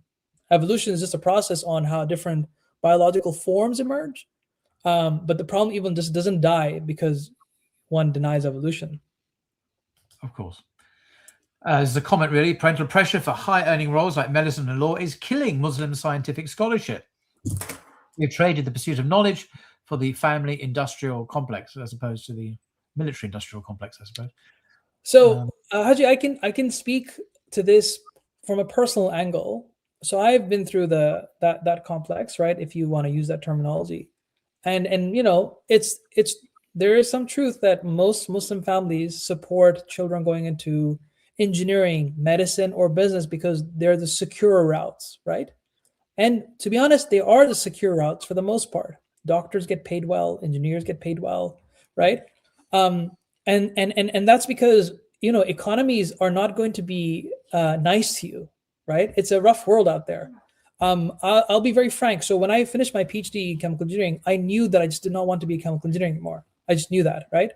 Now, did my engineering degree help me? A lot. It allowed me to support my family. It allowed me to do further studies. It allowed me to pay for my classes with Mashayikh. I'm thankful that I have my PhD in engineering because it's always a backup plan now. Now, when I lost my position at Zayed University in Dubai, when I lost my position, there was no plan. I did not, because I started publishing in Islam and science. So once you start publishing in humanities as a scientist, you kind of tainted your career, right? But I just knew I just didn't want to be an engineer anymore. I wanted to kind of get into Islam and science. So for 2 years, I did not have a job, Haji, right? I developed my own academy, the Academy of Divinity and Science. That was very helpful. And the track was actually for me I was actually going to go to the States to be a high school director, a STEM director at a high school. Or there was another position where I was going to get a tentative job for 5 years. But there was no guarantee whatsoever. I got into this position by total luck, right? But that was lucky, Haji. That was very, very lucky. There aren't many people who can get into this if they don't have backup plans. So if there is an emphasis on higher earning roles like medicine and law, it's there for a valid reason. I say that as a parent now. I say as a parent that it's hard unless you have infrastructure, unless you have patronage, unless you have support and training where you can push people towards these. There's no incentive otherwise to get into this. It's very difficult. You're going against the grain, right? So people need to have food. People need to have, support. They need to support their families. You cannot do that with just a philosophy degree anymore. It doesn't work. So that's why I appreciate when parents do that. I get where they're coming from. Is it killing scientific scholarship? Yes, but I don't think this is a family problem. I think this is a Muslim society problem. We are very easy with propping up mosques. We're very, very good with that. But when we want to invest in long-term, long-range education, training, all of a sudden patronage gets lost. Whereas all the scholars before us, Ghazali, Ibn Taymiyyah, Avicenna, all of those were there because of patronage. Frank Griffel, he wrote this book called The Formation of Classical Philosophy. I think I have it here somewhere. And in that book, Post-Classical Philosophy, in that book he says what he believes, what ended up making Kalam what ended up ossifying Islamic thought was stagnation in kalam and the removal of patronage, removal of waqf. This is somebody who studied Islam for 30 years. This is what he says. Yeah, removal of waqf, particularly. Thanks to colonialism, actually. Thanks to the French. And there's another story. I've got 3 comments in sequence here from the same person. I'll just put them all up. What are your thoughts on people saying we have no experience with nothing, in inverted commas, in response to the Kalam cosmological argument? Then, surprisingly, I am 13 years old and are having unanswered questions about atheism, science, and academia. Do you have any advice for me? And lastly, from the same person, what are your thoughts on Bart Ehrman on consciousness? So those are the 3 questions, starting with that, and then yeah. So when people say nothing, and this is Lawrence Krauss's idea, they don't mean nothing in the absolute sense. Yeah. Lawrence Krauss wrote a book called The Universe from Nothing. What he refers to nothing is still a quantum field, which is still something. It's an environment of energy. It's an environment of matter. It's a lot of something, actually. A lot of something, yeah. There may be a lot of virtual particles in there, but it's still something. So philosophically, that's a problem, right? Number 2, that nothing, therefore, does not seem to stress the Kalam cosmological argument as people make it out to be, right? I think it was Sheikh Abdul Hakim. Was it him or somebody else? I think it was Sheikh Hamza Yusuf or Sheikh Abdul Hakim, one of the 2. They said that the multiverse is the last resort for atheists because they want to kind of prop up another explanation outside of T0. My point is that, and this comes down to your second question, is that to understand the full nitty-gritties of all of this is to really at least take a few years to study either on the side or full-time Islamic theology and philosophy a little bit.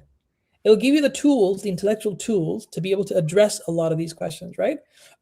Because they give you measuring sticks to kind of assess what are the differences, for example, between the Kalam cosmological argument and the contingency argument. What are the relative strengths and weaknesses of each one? So I would say definitely invest in time. You're 13, you're very young. The fact that you're up here on this YouTube channel asking questions, big step in the right direction, mashallah, very, very good. I would say that, take more time now on the weekend and do constructive learning. YouTube is a great space for prompts, but for structured learning, go to classes, go to academies, right? That would be my advice, Zakaria. As for Bart Ehrman on consciousness, I have not, unfortunately, read Bart Ehrman as of yet, so I cannot answer that question, unfortunately. Thank you for that. Different subject. Professor Nasser encouraged me toward philosophy. I chose a high-earning degree to secure marriage. In doing so, I traded my intellectual vocation to become another cog in the family industrial complex. It doesn't sound as if he was completely happy with that choice.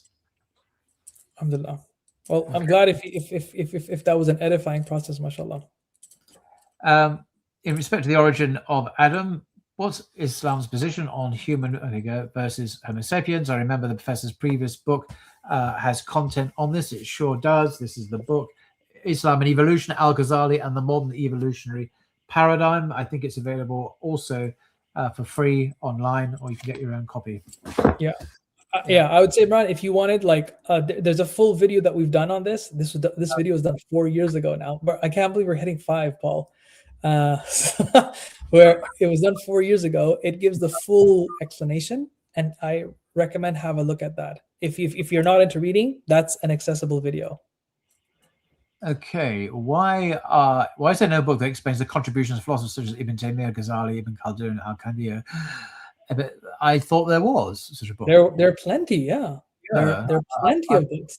Several books, yeah. Yeah. So Abdullah, I'd say check a bit more. There are plenty of works, a lot of works.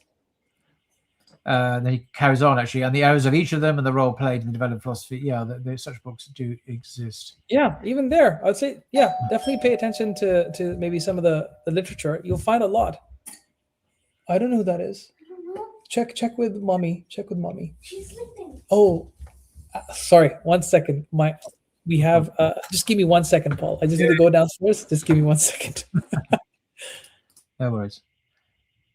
So at this point, well, perhaps we'll come to an end soon for iftar in London, at least in the UK. Thanks for your questions. There are a few more left, which inshallah I'll share with Dr. Shoaib. Just looking through them. Some of them are less helpful than others. Science is not mature, says someone. There we go. Interesting. I'm not sure what they mean by that. Another one, studying jinn is not science business, you said. What about claims that a lot of mental illnesses come from or are aggravated by jinn? Scientific miracles in the Holy Quran are subject to conditions and rules set out by these two sheikhs. You can refer to the book Scientific Miracles in Quran and Sunnah by that scholar. Hey. Oh, you're back. Hi. Yeah, it was a book, Al-Ma'mun and the Inquisition. Oh, apropos what exactly? It was, the Mihna, the Inquisition of the Mu'tazila. Yeah. So the whole encounter of how they dealt with. Can you hold it up again? Sorry, can you hold it up? There's a bigger picture now, bigger screen. I mean, so people can see it. Hopefully. Yeah, they can see it there. Okay, thank you. The whole incident of how they dealt with Ahmed bin Hanbal.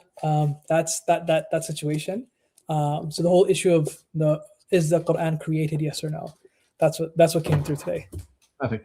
I've told folks we were off that we will be drawing to a close soon because there's iftar in the UK, etc. Yeah. So I'm just scrolling through. We can take maybe 2-3 more questions and then call it a day. Is good. Okay. From Zachariah again. How can we explain in the Quran that the sky splits in half? Splits in half.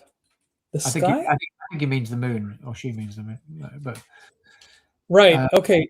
So if it's the moon, I would say Zachariah. So this is what I mean previously. Have a look at just a few courses on theology, because if you don't know contingency and all of that, that may seem problematic. But there's also hermeneutic interpretations over that in tafsir of what that may mean. So it's not a straightforward response. But if it's the moon that you're talking about, I would say definitely take some time to study theology to be able to understand what that may or could mean. Good stuff. Did the Ibn Taymiyyah course was very beneficial. I'm now working on a critical engagement with Hume's epistemology on morality using Ibn Taymiyyah's epistemological framework. Blimey.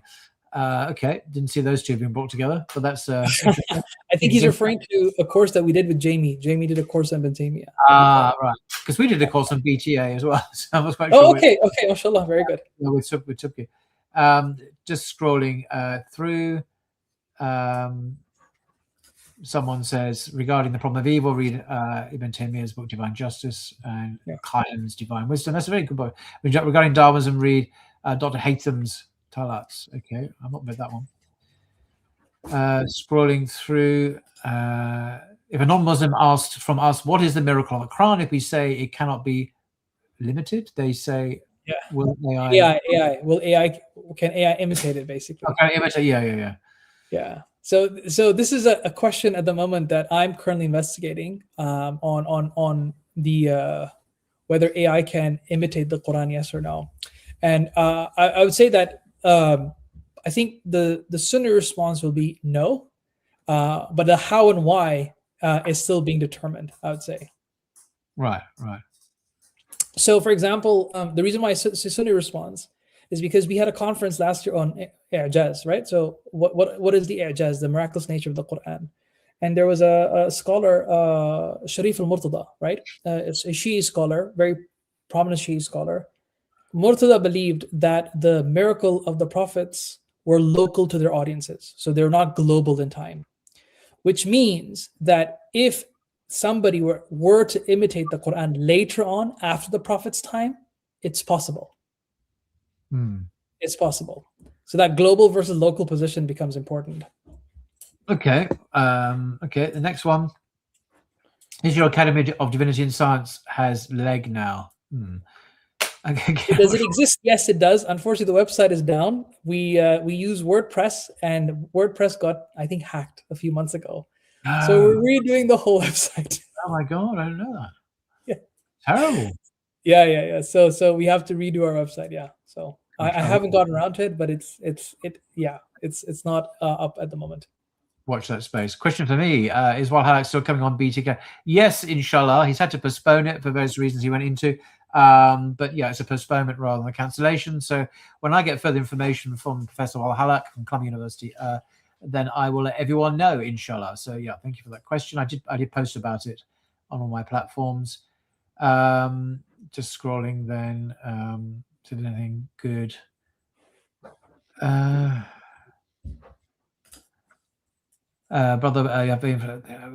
thank you very. Please think about having a library, inshallah. Yeah, I saw your previous message. Thank you for that.